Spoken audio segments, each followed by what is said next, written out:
Bismillahirrahmanirrahim. Assalamualaikum warahmatullahi wabarakatuh. Perkenalkan, nama saya Muhammad Sulfikir Sahari, NIM 1831342014 dari Fakultas Ilmu Keolahragaan, jurusan Pendidikan Jasmani, Kesehatan dan Rekreasi, Universitas Negeri Makassar, Kampus 5 Parepare. Oke, pada kesempatan kali ini saya akan membuat video pembelajaran mengenai biomekanika olahraga, dan juga ini termasuk tugas UAS ya. Oke, saja kita langsung masuk di materinya. Jadi pada kesempatan kali ini saya akan membahas tiga poin penting, yakni sejarah dan hakikat biomekanika, titik berat dan kesetimbangan, serta gerak dan kecepatan. Oke, saja kita masuk ke materi pertama, yakni sejarah dan hakikat biomekanika. Jadi sejarah biomekanika itu adalah pertama, orang yang pertama yang dianggap sebagai biomekanika pertama yang menemukan biomekanika adalah seorang ahli yang bernama Aristoteles. Kenapa? Karena karyanya dengan anatomi hewan, Aristoteles menulis buku pertama tentang gerak hewan, De Matu Animalium, atau tentang pergerakan hewan. Dia tidak hanya melihat tubuh hewan sebagai sistem mekanika, tetapi juga mengajukan pertanyaan seperti perbedaan fisiologi antara membayangkan melakukan sesuatu tindakan dan benar-benar melakukannya. Kemudian ada pun karya lain, yaitu On the Parts of Animals, yang memberikan deskripsi akurat tentang bagaimana ureter menggunakan peristaltik untuk membawa urin dari ginjal dan kandung kemih. Kemudian kita mengarah kepada hakikat biomekanika. Jadi biomekanika berasal dari bahasa Yunani, yakni bios yakni kehidupan, yang berarti kehidupan, dan mekanik yang berarti unsur atau struktur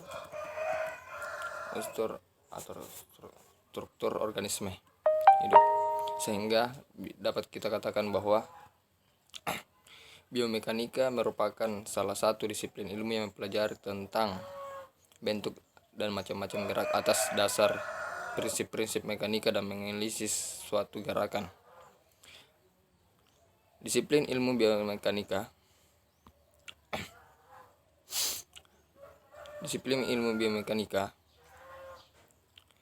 tidak berdiri dengan sendirinya, melainkan ditunjang oleh disiplin ilmu yang lain seperti anatomi, fisiologi, dan fisika. Kemudian dasar-dasar atau prinsip-prinsip dari ketiga bidang ilmu itu menjadi dasar suatu disiplin ilmu yang disebut dengan biomekanika. Selain itu, pada dasar penekanan utama dari biomekanika adalah suatu konsep mekanik. Adapun dalam olahraga, hukum mekanika diterapkan pada gerakan manusia untuk mendapatkan pemahaman yang lebih baik tentang kinerja atletik dan juga untuk mengurangi cedera olahraga. Ini berfokus pada penerapan prinsip-prinsip ilmiah fisika mekanik untuk memahami gerakan aksi tubuh manusia dan alat olahraga seperti pemukul kriket. Adapun Biomekanika dalam olahraga dapat dinyatakan sebagai tindakan otot sendi dan kerangka tubuh selama pelaksanaan tugas, keterampilan atau teknik tertentu. Pemahaman yang tepat tentang biomekanika yang berkaitan dengan keterampilan olahraga memiliki implikasi terbesar pada kinerja olahraga, rehabilitas, dan pencegahan cedera serta penguasaan olahraga, seperti yang dikemukakan oleh Dr. Michelesis. Dapat dikatakan bahwa atlet terbaik adalah yang paling dalam menguasai keterampilannya. Kemudian kita masuk ke titik berat dan kesetimbangan. Pengertian titik berat. Jadi titik berat, benda merupakan suatu titik di mana berat keseluruhan benda terpusat pada titik tersebut. Titik ini dapat berada dalam benda atau sekitar benda itu sendiri. Titik berat benda muncul pada benda tegar yang merupakan susunan dari banyak partikel, di mana gaya gravitasi bekerja pada tiap-tiap partikel penyusunan benda tersebut, sehingga berat tiap partikel penyusunan berkontribusi pada resultan berat benda.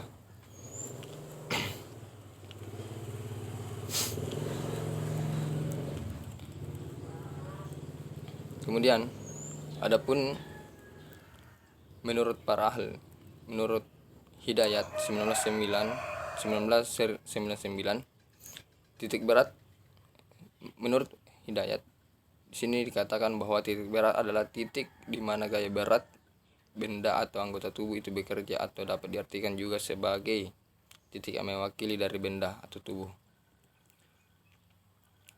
Letak titik berat badan manusia letaknya selalu berubah-ubah. Jadi setiap kali manusia berpindah posisi, maka titik berat itu akan berubah juga. Jadi bisa kita katakan bahwa titik berat itu tidak selamanya berada di posisi yang tertentu. Mereka harus setiap kali tubuh kita berpindah, maka titik berat juga akan berpindah. Jadi letak titik berat badan manusia letaknya selalu berubah karena anggota tubuh manusia dapat bergerak ke berbagai arah, sehingga sikap yang dihasilkan mempengaruhi titik berat badannya. Pada posisi sikap anatomis atau sikap normal, titik berat badan manusia terletak di posisi 2,5 cm di bawah promontorium atau tulang kemudi, antara ruas pinggang dan tulang kemudi. Adapun contoh penerapan dalam perubahan titik berat badan manusia pada cabang olahraga dapat dicontohkan pada atletik nomor lompat jauh. Ya, pada lompat jauh kita ambil, yaitu pada saat sikap awal, berat benda seorang pelompat masih berada di tulang kemudi. Kemudian setelah memasuki tahap melayang di udara, sehingga sikap akhir pelompat harus mengubah titik letak berat badannya menjadi di depan bagian luar tubuh supaya dapat mengambil posisi yang baik dan benar saat mendarat. Kemudian kita masuk ke kesetimbangan. Kesetimbangan adalah suatu sikap menuntut daya keseimbangan yang besar. Apakah sikap tersebut dilakukan dalam bentuk berdiri, duduk, atau jongkok? Taufik H 2010-40 menambahkan setiap sikap atau kerja kaki yang dilakukan oleh seorang bergantung pada tumpuan kakinya. Tumpuan kaki menentukan luasnya bidang tumpuan.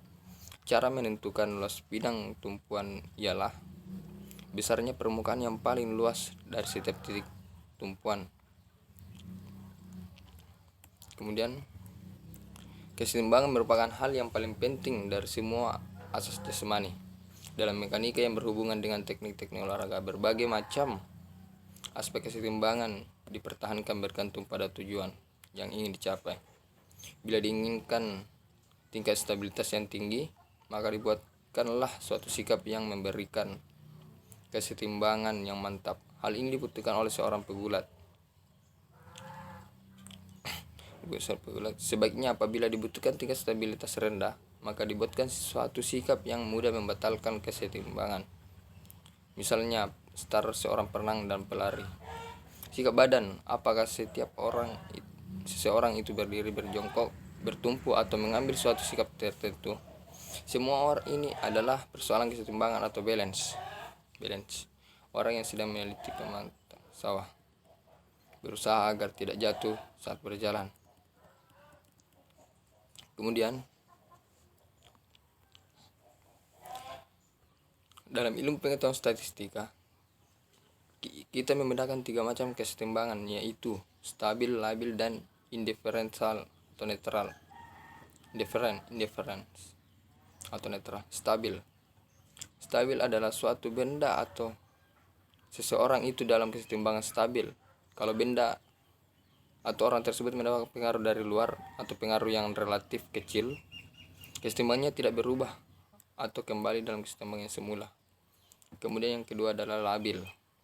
Suatu benda atau seseorang itu dalam kesetimbangan labil kalau benda tersebut atau orang tersebut mendapat pengaruh dari luar yang kesetimbangannya akan jatuh.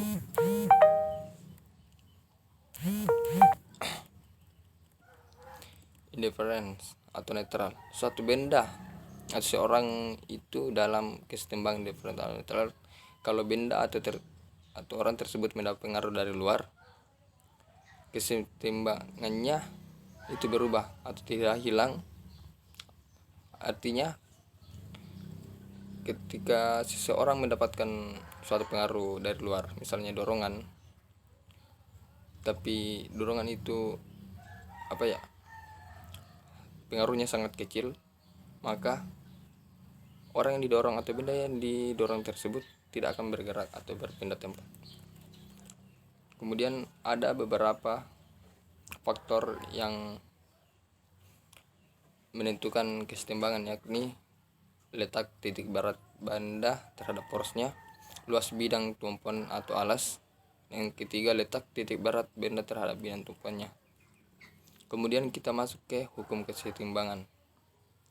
Hukum kesetimbangan sekitar 5 kalau tidak salah ya. Yang pertama itu adalah badan selalu dalam keadaan setimbang selama proyeksi titik berat badan tersebut jatuh dalam bidang tumpuannya. Yang kedua, hukum kesetimbangan kedua itu berbunyi tentang stabilitas berbanding lurus dengan luas bidang tumpuannya.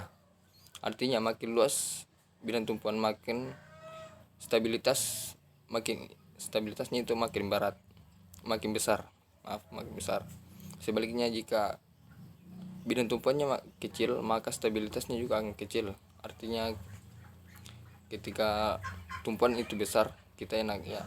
Misalnya ketika kita menyeberangi sungai, kemudian kita ambil ada jembatan yang tumpuannya agak besar, maka stabilitas keseimbangan itu akan lebih besar juga.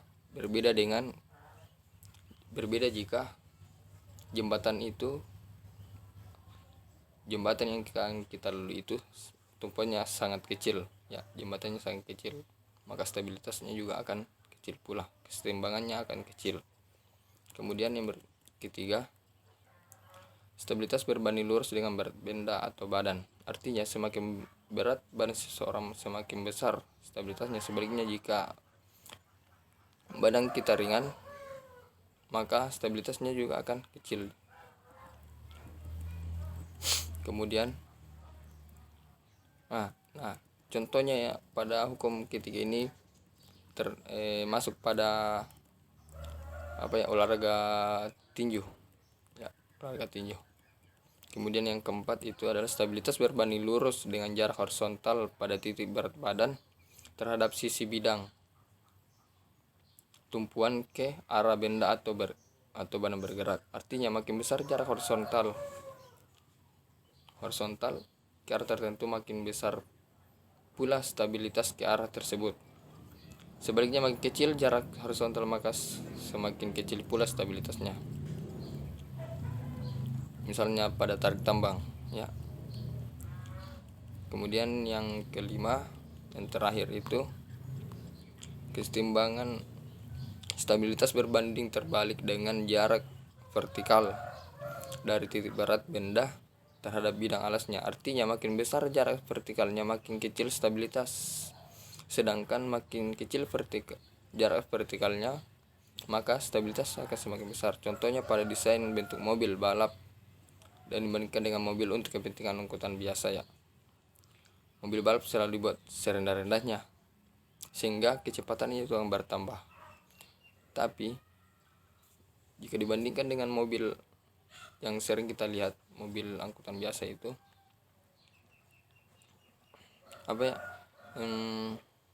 stabilitasnya itu akan makin besar dibandingkan itu karena dia kecil. Stabilitasnya itu akan kecil karena dia badannya besar.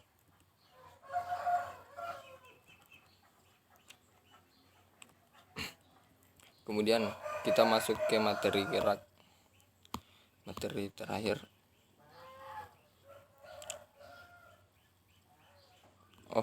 Ini juga ada tambahan sedikit ya.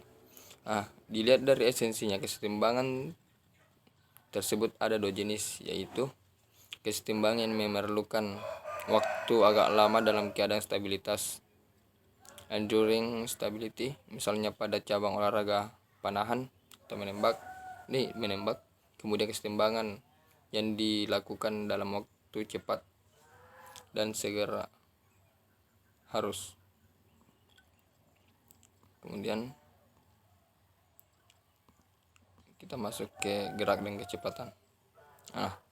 Gerak mekanika gerak sesungguhnya merupakan suatu studi terhadap pengaruh-pengaruh yang ditimbulkan oleh daya seperti daya tarik bumi, gesekan, tahanan angin, kemudian pada benda yang bergerak dan tidak bergerak. Carr 1997, Berlet 1997. Pengetahuan tentang mekanika pada awalnya digunakan untuk merancang benda yang digunakan dalam kehidupan sehari-hari, seperti bangunan, jembatan, kapal, pesawat, dan lain-lain. Kemudian selanjutnya adalah dalam olahraga. Prinsip mekanika tidak lain adalah ketentuan mendasar yang mengatur aksi manusia. Misalnya jika seseorang pelatih dan atlet mengerti ciri-ciri dan cara kerja daya tarik bumi, mereka akan tahu apa yang harus dilakukan untuk melawan pengaruh daya tadi dan sekaligus dapat memanfaatkannya.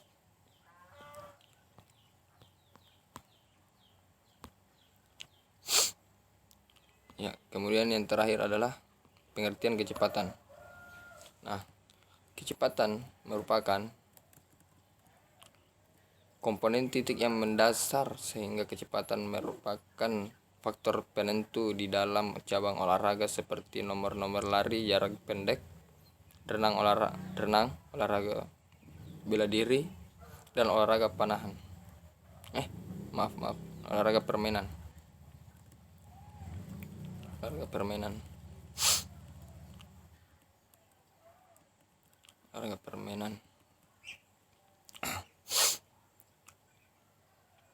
Kecepatan adalah kemampuan untuk melakukan gerakan-gerakan sejenis secara berturut-turut dalam waktu yang sesingkat-singkatnya.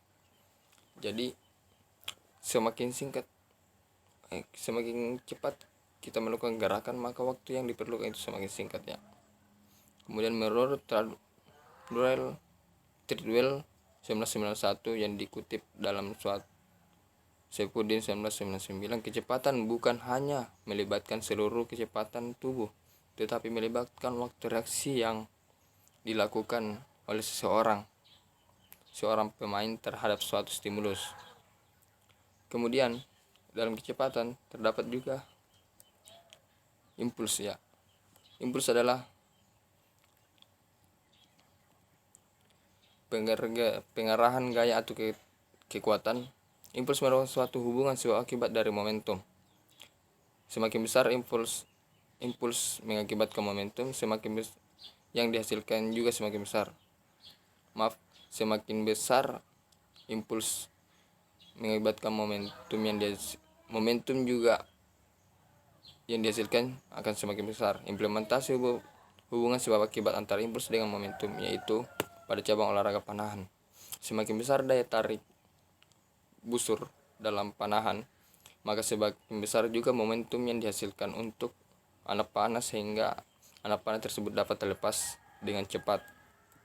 Kemudian momentum adalah, ada juga yang dikatakan dengan momentum adalah